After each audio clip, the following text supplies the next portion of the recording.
top stories for the hour. National Security Council assess security and reform progress and outline next steps.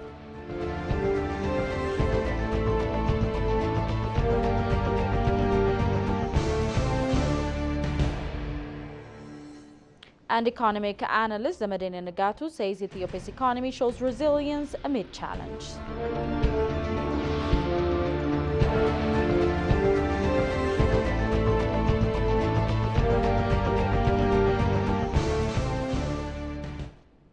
Hello and welcome to EBC World, the voice of Pan-Africanism. It's me, Makrala. I see you with the daily updates. Do stay with us. The President of Federal Democratic Republic of Ethiopia, Taye Asqe-Selassie, held talks at his office today with the chairperson of the African Union Commission, Mohamed Ali Yusuf. It was indicated that their discussion focused on regional peace and security. They used mediation efforts in South Sudan, Sudan, and the Democratic Republic of Congo, as well as ongoing institutional reforms within the AU, including financial sovereignty and sustainable funding for peace support operations. During the meeting, President Taye commended the chairperson's leadership and engagement in advancing peace efforts across the regional and promoting multilateral cooperation. For his part, the chairperson expressed appreciation for Ethiopia's long-standing contributions to these critical areas.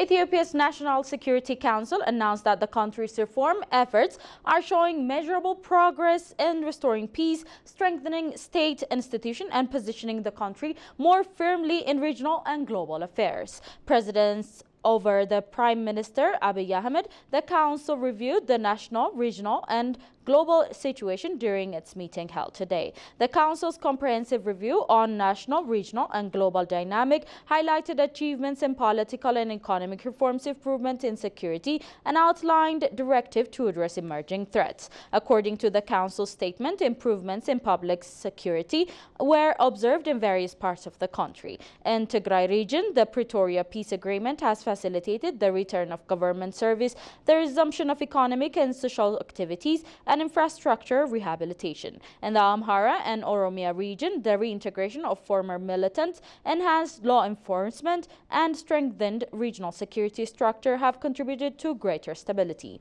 The Council emphasized that the armed group capabilities are eroding due to coordinated government action and public rejection of violence. Turning to international development, the Council reviewed the implication of global economic instability, shifting geopolitical alliance, terrorism, and rising cyber threat. It was reiterated Ethiopia's commitment to protecting its sovereign interest, including pursuit of access to sea routes through diplomatic and legal channel. The Council also emphasized Ethiopia's constructive role in promoting peace and development in the Horn of Africa and its determination to maintain an independent and principled foreign policy and global uncertainty. Through its statement, the Council also thanked international partners for their support and called for stronger cooperation and recognition of Ethiopia's role in ensuring peace and stability regionally and globally. Reaffirming that violence has failed to yield results, the Council called on remaining armed actors to choose the path of peace. It concluded by asserting Ethiopia's trajectory toward prosperity is reversible and that coordinated national effort will continue to reinforce security, stability, and growth.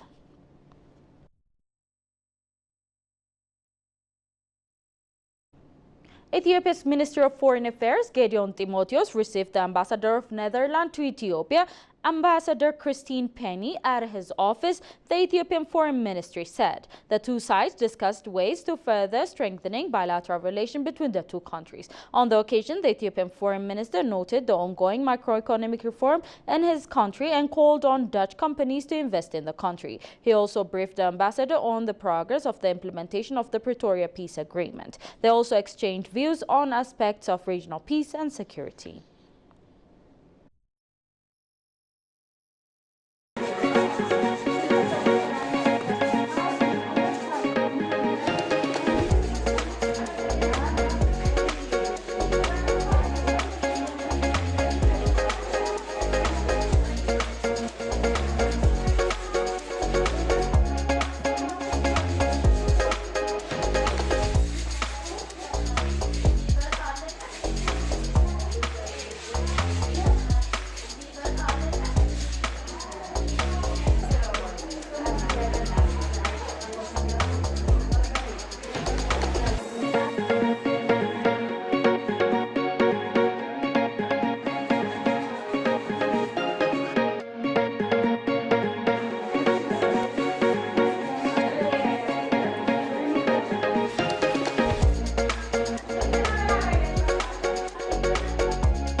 Welcome back, and now in business news. Ethiopian economy has shown resilience with GDP growth rates that has consistently outpaced many of its African peers. Between 2019 and 2021, Ethiopia's economy grew by an average of 6.1%, even as other nations struggle with the economic fallout from the pandemic. Approached by ABC World economist analyst Zamadena Nigatu has reiterated that Ethiopia's economy remains resilient despite encountering multiple challenges. Tekister Nasa has the following account. Ethiopia's economy has shown resilience with GDP growth outperforming many African peers, particularly during the pandemic, and the country aims to become a middle-income nation by 2025 through a climate-resilient green economy strategy. Talking to ABC World, economic analyst Zamadena Nigatu has reiterated that Ethiopian economy remains resilient despite encountering multiple challenges. So when you look at this, and you say, well, what has been the economic performance of Ethiopia? One word I always use to describe it is resilient. I think that's probably the best way to describe the Ethiopian economy over the last 5 years, despite all these challenges, to have grown by, according to the World IMF, about 6.5% on average. If you look at the last 5 years, the Ethiopian government has a bigger growth trajectory number. Like this year, for example, IMF is saying 6.4, Ethiopian government is saying 8+. Either way, these are very big numbers. In fact, to put it in perspective, of the 5 largest economies in Africa, Ethiopia, according to the IMF and the World Bank and other international sources, is the fastest growing economy. It's always good to compare peers. Zamadena further added that the fundamentals that drives Ethiopian economy are very attractive. What is the outlook, I guess, is what I'm sure your viewers and you would like to know. So here we are sitting in an investment bank. We're very happy. We were granted a license last week. It's a historic event. So I'm looking at it both as an investor, as someone who analyzes economies, and also now as the new CEO of an investment bank. The investment banks, by design, we were supposed to invest. We're supposed to be involved heavily in capital markets. So we have outlooks of where we think it will go. We have recently set up our research department here as well. But we have global data, and obviously I operate globally. So I've tried to put things in context. So listen, I've always said this, the fundamentals of the Ethiopian economy, or what drives it, are still very attractive. The analyst went on saying that a room needs to be created for people to thrive and be creative. Because a lot of people ask me, you're always optimistic, Zamadena, even when there are challenges. Yeah, there is no country. I've lived in a lot of countries. I still travel 80-90% of my time around the world. I sit on a lot of boards around the world, something like 8 or 9 boards, some companies and organizations around the world. And I've spent almost 30 years in big multinational companies. So my views are shaped by my experience. I spent many years working in Latin America and Brazil and Argentina in emerging markets. So optimism is based on not just hope. Hope is not a strategy, but it's based on practical experiences. And growing up in America, I always said, how did the United States become so rich? One of the things is it invested in people. It gave its people the space to thrive, to be creative, to build people like Bill Gates, okay? They were given the opportunity. There are a lot of talented Ethiopians, I'm sure, whose knowledge can match those that are available in the United States, if not exceed. So what we need to do here is give that creative space for people, for people to be creative, to deliver. Fundamental drivers of economic growth, agriculture, manufacturing, underexploited natural resources such as gold, tourism sector and technology sector, if these untapped potentials utilized, with Ethiopia having the second largest population in Africa, the economic future of the country looks promising, according to Zamadena. Spokesperson for the Ethiopian Foreign Ministry said Ethiopia's determined pursuit of economic reforms are firmly rooted in the nation's core interest and its enduring commitment to the African continent. Talking to the Ethiopian news agency, Foreign Affairs spokesperson Nebiat Getachew mentioned Ethiopia's calculated engagement with the global blocs, including its BRICS membership, emphasizing that all actions are driven by the desire to ensure national advancement and continental solidarity. Jerusalem Bezaha has more. Ethiopia has been undertaking massive economic reforms in recent years in various spheres, including the opening of different sectors for foreign companies. Ethiopia's diplomatic engagement, be it bilateral or multilateral, emanates from its desire to ensure its national interest.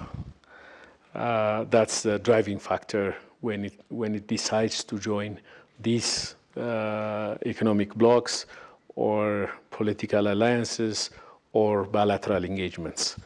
So based on that, we have recently joined the BRICS, which is an emerging economic bloc with multiple advantages in it. But when Ethiopia joins such alliances, it doesn't necessarily mean that it negates or rejects any other alliances or economic associations. The very reason that Ethiopia joins this bloc or that bloc is mainly driven by its national interest. In an exclusive interview with Ethiopian news agency, the spokesperson for Ethiopian Ministry of Foreign Affairs, Nebiat Getachew, said Ethiopia's determined pursuits of economic reforms are firmly rooted in the nation's core interests and its enduring commitment to the African continent. The spokesperson also emphasized the growing importance of attracting foreign investment through active economic diplomacy. Ethiopia is undergoing massive economic reforms domestically. It has opened up economic spaces which were not open before. For instance, the telecom sector, the financial sector are a case in point. All these areas are windows for more investment opportunities for investors coming into Ethiopia. So our embassies abroad are working very hard to explain this new change to their counterparts, to various investment groups, to various companies, that Ethiopia is ready for business. And because of that, more and more companies are coming to Ethiopia to check it out for themselves. Reaffirming the country's deep-rooted commitment to the African Union and its foundational principles, Nebiat said, Ethiopia has been an anchor nation in the whole of Africa, with lots of contributions for the establishment of the African Union and the organization of the African unity. Through its strategic diplomatic maneuvers, dedicated pursuit of economic advancement, and unwavering commitment to its African identity and the continental agenda, Ethiopia continues to play a leading role in shaping its own future and contributing significantly to the progress of the African continent. That's all we had for today's update, but before I go, let's have a recap of the top stories once again. National Security Council assesses security and reform progress and outlines next steps.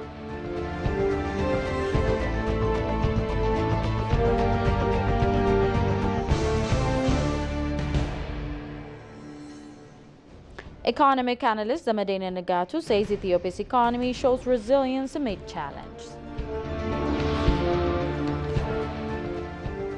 Thank you for tuning in to EBC World, the voice of Pan-Africanism. It was me, Makarala Siyum, with the daily updates. Goodbye.